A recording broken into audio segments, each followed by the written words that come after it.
consists of 4 steps.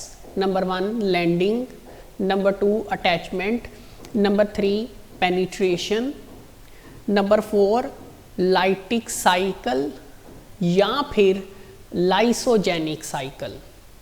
Students, पिछले lecture में हम लैंडिंग, अटैचमेंट और पेनिट्रेशन के बारे में पढ़ चुके हैं। आज के लेक्चर में हम स्टेप नंबर 4 जो है वो डिस्कस करेंगे, जो कि 2 टाइप्स का हो सकता है। वो लाइटिक साइकिल की सूरत में भी हो सकता है और वो लाइसोजेनिक साइकिल की सूरत में भी हो सकता है। तो बात करेंगे पहले हम लाइटिक साइकिल की। लाइटिक साइकिल जो है, इस साइकिल को हम लाइटिक इसलिए कहते हैं, ये जो लफ्ज़ लाइटिक है ये लाइसिस से लिया गया है, लाइसिस। और लाइसिस का मतलब होता है ब्रेक डाउन। अगर कोई चीज़ ब्रेक डाउन हो जाती है, टूट जाती है, ख़त्म हो जाती है, तो उसके लिए लाइसिस का लफ्ज़ बायोलॉजी में इस्तेमाल किया जाता है। अब लाइटिक साइकिल में होता क्या है कि जब वायरस का डीएनए, ये हमारे पास वायरल डीएनए है जो कि पेनिट्रेशन के बाद होस्ट सेल में, बैक्टीरिया सेल में दाखिल हो चुका है, आफ्टर पेनिट्रेशन। अब जैसे ही पेनिट्रेशन के बाद, जैसे ही वायरस का डीएनए होस्ट सेल में, बैक्टीरिया के सेल में दाखिल होता है, ये क्या करता है, वायरस का ये डीएनए होस्ट की बायोसिंथेटिक मशीनरी को अपने काबू में कर लेता है। अब बायोसिंथेटिक मशीनरी किसे कहते हैं? बायोसिंथेटिक मशीनरी से मुराद जो है वो साइटोप्लाज्म है। साइटोप्लाज्म और न्यूक्लियस के लिए बायोसिंथेटिक मशीनरी का लफ्ज़ इस्तेमाल होता है, क्योंकि कोई भी जो सेल है उसमें अगर कोई भी नई चीज़ बननी है तो उसको बनाने के लिए जो ऑर्गेनेलीज़ हैं, जो मशीन्स हैं, वो साइटोप्लाज्म में मौजूद हैं। और उन ऑर्गेनेलीज़ को, उन मशीन्स को इंफॉर्मेशन कौन प्रोवाइड करता है? वो न्यूक्लियस के अंदर मौजूद क्रोमोसोम, डीएनए जो है वो प्रोवाइड करता है। इसलिए इन्हें हम बायोसिंथेटिक मशीनरी कहते हैं। तो जैसे ही वायरस का डीएनए होस्ट के सेल में दाखिल होता है, मतलब बैक्टीरिया के सेल में दाखिल होता है, वो इसके साइटोप्लाज्म को अपने कंट्रोल में कर लेता है, जिसे हम कहते हैं कि वो बायोसिंथेटिक मशीनरी को क्या करता है? अपने काबू में कर लेता है।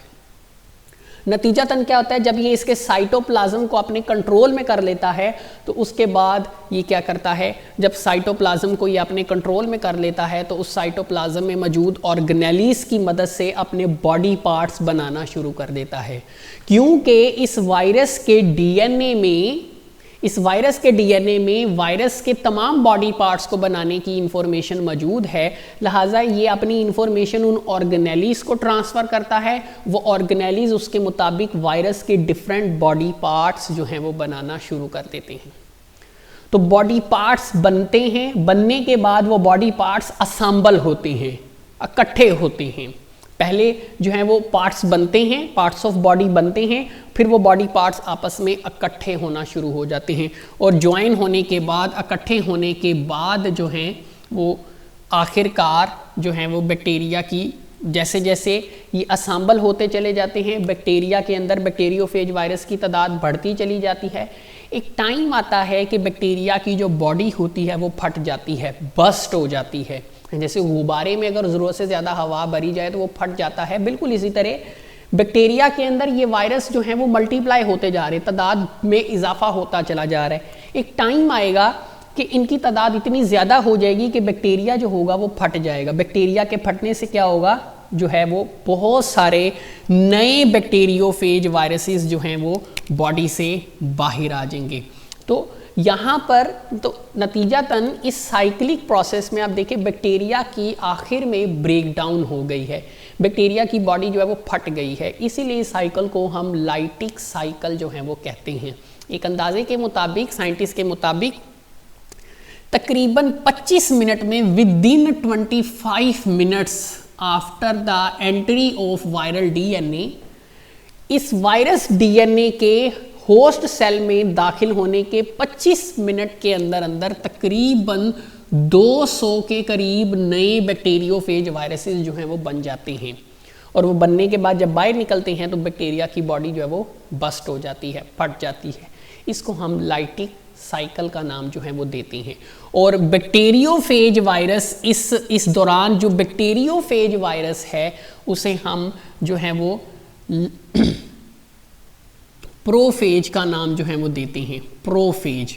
विरुलेंट फेज भी इसको हम कहते हैं। विरुलेंट का मतलब होता है खतरनाक, क्योंकि इस साइक्लिक प्रोसेस में ये जो बैक्टीरियोफेज है ये खतरनाक साबित हुआ है बैक्टीरिया के लिए, इसीलिए इसे हम विरुलेंट फेज भी जो है वो कहते हैं, विरुलेंट फेज। ठीक, तो इसमें अगर हम बुक की तरफ चलते हैं तो बुक के मुताबिक after entering host cell viral DNA hold biosynthetic machinery of host and start inducing their body parts। कि जैसे ही वायरस DNA होस्ट सेल में दाखिल होने के बाद वो क्या करता है, होस्ट की बायोसिंथेटिक मशीनरी को अपने काबू में करता है और उसको मजबूर करता है कि वो उसके बॉडी पार्ट्स को बनाना शुरू करते हैं। अब वो बॉडी पार्ट्स जो हैं वो बनना शुरू होते हैं, उसके बाद वो असेंबल होते हैं, उनकी जो है वो असेंबलिंग होती है, वो इकट्ठे होते हैं, वो जुड़ना शुरू कर देते हैं, जिससे नए बैक्टीरियोफेज वायरसेस जो हैं वो वजूद में आते हैं और जो कि उसके बाद बैक्टीरिया के फटने के बाद जो है वो बॉडी से बाहर आ जाते हैं। तो क्योंकि इस प्रोसेस में बैक्टीरिया की ब्रेकडाउन हो जाती है, बैक्टीरिया की लाइसिस हो जाती है, इसीलिए इस साइक्लिक प्रोसेस को हम लाइटिक साइकिल का नाम जो है वो देते हैं।